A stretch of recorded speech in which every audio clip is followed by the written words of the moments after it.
Hey guys, here's chapter 4 of Rhonda Byrne's The Greatest Secret. And so I'm going to share a couple other thoughts in this from other thinkers, writers, etc. But the title of chapter 4 is You're Dreaming, It's Time to Wake Up. And it really goes hand in hand with what we've been sharing is becoming aware that you are the source of everything. You are an unlimited being in this physical body that has a physical mind that are gifts for us to use to mold and shape the world. And so she says, there's one purpose in life for every one of us to wake up to who we are, awareness, and enjoy this incredible spectacle of the world. When you wake up, you'll be in the world, but not of the world, which means you'll be completely free from the challenges of the world. And so I wanted to share something because this chapter is really talking about how if you have a night dream, if you're having a dream at night and you're you're realizing or let's say you're experiencing something fearful, or some of you guys maybe are even having fearful thoughts and you're anxious, maybe sometimes even sweating or crying. I know I think all of us have probably had a dream like that. Then all of a sudden you scare awake and oh my gosh, it was only a dream. You feel this huge sense of relief because like, oh, that wasn't real. And so the point is this is what most spiritual teaching teach that is, hey guys, you think this is like the reality, but the source of it all is within you. That you can go, oh, I don't have to continue to experience that negativity forever. I can just realize, oh, that's just the projection of what's going on. It really, that itself doesn't have the substance. The real substance is the thoughts and the emotions that I'm having with myself that's producing that. And when I realize that, I can just have that same exhale. Oh my gosh, I'm the infinite presence of God. I'm the source of all creation within a body. I've always been one with God or one with all creation, whatever language that you really are comfortable with.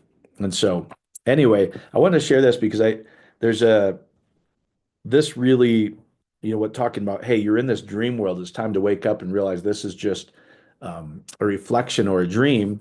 Greg Braden says it this way. Dr. Braden says this. This is from his Divine Matrix and quantum science, and there are more and more empirical evidence that this is so cool that we can measure, we can actually show that this is really true. There's an intelligent field of energy that underlies all creation. You could call that awareness, you could call that consciousness, you could call that um, uh, the presence of God. This divine matrix connects all of creation, meaning everything is connected. It is the bridge between our inner and outer worlds. He says, so there's some divine matrix that connects us all. We know it's there.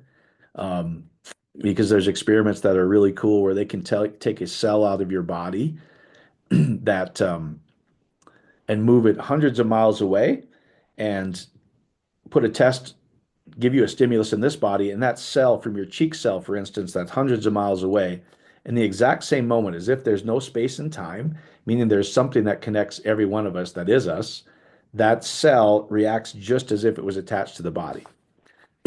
There's all kinds of really cool experiments like that. Well, here's what's really interesting.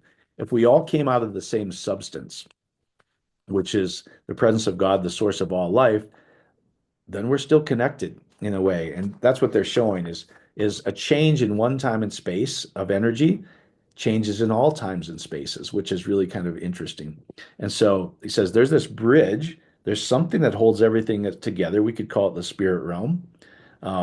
It's the bridge between our inner and outer worlds, between the thoughts, feelings, and emotions, beliefs, and prayers we create inside our bodies. And what we do inside has an effect and creates beyond our bodies and the world around us. This divine matrix, this world, the dream world is what she's talking about in chapter 4, is simply a mirror. It just simply reflects what's going on inside. The source of everything is within. So it says this divine matrix is simply a mirror. It shows us what we're truly believing and accepting inside of us. So that's what the whole book is trying to. The greatest secret in the world is, do you know who you are? Do you realize how powerful you are, that the source of your life is truly love and harmony? And we're just using these divine gifts to think about things and have emotions that we don't want to experience. And just like in a daydream, if we wake up to that, we can go, oh, I realize this isn't this outside world isn't real. We can change that at any moment. We can change that at any time. And so I'm going to share one other thing.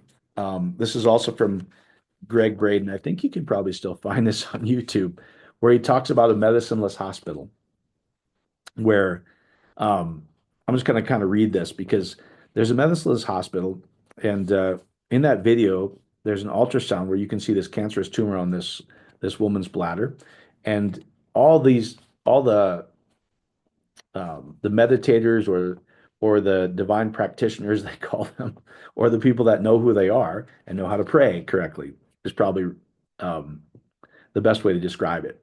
Realize this outside world is controlled by what goes on inside, and the divine presence of God that's in and through us and connects everything is the real identity of who we are. And that's the joy of becoming awake to go, oh my gosh, I'm a unlimited being. I've only covered up that essence with thoughts that I'm not. And I'm so powerful that I can believe I'm not and start to experience as if I'm not. But you can turn it around just as fast, as it's really cool. So anyway, you see this cancerous tumor on her bladder literally dissolve in 3 minutes. It's pretty cool. And this is how Dr. Braden's describing it. Her body responds to the beliefs or this field, the spirit, um, ex the outside world responds to the thoughts and emotions of our inside. That's who you guys are. They didn't think about that it was right or wrong. This is the difference between if you have a religion or a belief system that it's good versus evil, which I grew up in that in Western theology, is right or wrong, good versus evil. That's dualism. That's just the physical world. You still haven't become awake to, I am the presence of God. I'm one with God. I'm one with all creation that has dominion over this physical world. That's really what they're trying to get at. So they didn't bind and rebuke this tumor, some religious practices and prayers that way. They didn't go, I need this evil to leave. He said the physical simply mirrors what we create in our hearts and minds. They didn't visualize uh, the tumor. Um, they simply saw this woman completely free and how happy she was and how happy they were that she was completely free. So they didn't judge the tumor as right or wrong. They didn't say this is bad. They didn't say cancer's bad. Um, Awareness month. They didn't do any of that, guys. And most people are doing that, not realizing they're actually cancer awareness month. We're gonna defeat this. They don't realize they're the operant power. They're the ones extending it forever and causing more cancer because they are the unlimited power of God, and your brain only sees, it doesn't understand no or not. So if they go, I need to bring awareness to cancer, what am I creating? Cancer. Or as I realize I can put my awareness on, it's so amazing that this person is free. How wonderful would I feel? How good does she feel knowing that she's completely free? And they kind of tells the story. Um, we're just going to open ourselves up to a new possibility because they know the language of prayer. What is the language of prayer? The language of prayer is what I think and feel, primarily feeling. How good would I feel if I knew that all my prayers were answered? That changes the outcome, guys. They didn't say this has to go. They felt the feeling in their heart, a coherent heart-based emotion. They weren't asking the condition to change. They weren't please God, begging God. They weren't desperate. They know that the field that we're all in simply rearranges the material world to what's going on in our heart and mind. They felt the feeling of gratitude and appreciation of how grateful they were. How good would I feel knowing that she's already been healed? How good does it feel to see her completely whole? So they felt the gratitude and appreciation that the prayer was already answered, knowing that this divine matrix, this presence of God that connects all things, that really is us, responds to us. I've been saying a lot in some of our calls. You got to realize our true nature is love and love and harmony responds to us, guys. Say they knew the physical absolutely must conform to the field they're creating with their hearts and minds. Isn't that cool? So that's really, it's dreaming, it's time to wake up is really what they're saying. And I just wanted to add one more part into this is says it isn't any longer possible to say this is about the saints or even language from a lot of the teachers I like. I don't I don't think it does that much good when we say they've become enlightened, or if we have this concept that they spent months and years meditating and denying the outside world. Somehow I become more holy, I become more religious, and then God's pleased with me. No, no, this isn't about the saints. This is not about Zen monks. This is something you don't have to wait a lifetime for.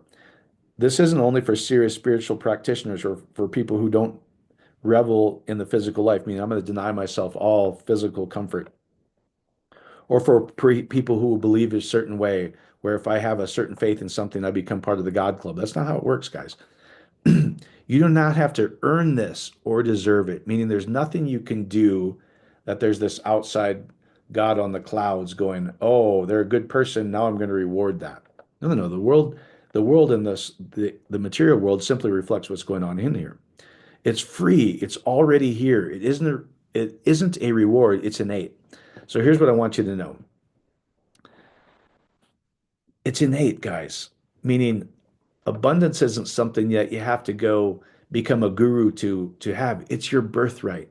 You deserve it. Love is not something you have to earn. It's who you are. You can experience love at any time.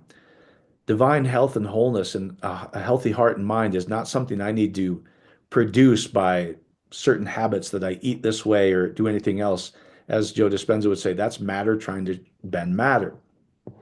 You can realize who you are and go, oh, I'm the person that can allow myself to experience all these pleasures and just enjoy life. Divine health, divine body are your birthright, guys. It's innate. You don't have to earn it. You don't have to spend years to get enlightened to become this. You're born this way, and you simply covered it up with wrong beliefs. It's more of a process of recognizing, oh, there's a limiting belief. There's a feeling that doesn't feel good. I'm going to step back a minute and go, I'm not that mind. I'm not that body. I'm the one that's aware I'm having those feelings and thoughts. I'm just going to love them. And I realize this whole outside world is the dream, or it simply reflects what I'm creating in my heart and mind. And I can choose at any time to drink in as much as this love, this radiation of life that's in my heart area, the source of all creation. I'm just going to allow myself to be that a minute. Thank you. And I think I'd like to have this. How good would it feel if my life was this way? How good would it feel to have unlimited abundance? How good would it feel that all my relationships are loving and whole? How good would it feel that my body and my mind are completely sound? By having those thoughts and allowing yourself to feel what it feels like as if it were already true, that is the true prayer. That's the language of prayer Dr. Braden's talking about. And realizing that's enough because that's who you really are. You become awake to that. I realize that what I just did there, there's nothing more for me to do. I can just dream about how life could be. And I now know that all of creation responds to me. I've awakened to who I am. I'm no longer in the dream world. That's what I believe she's trying to get across in this chapter.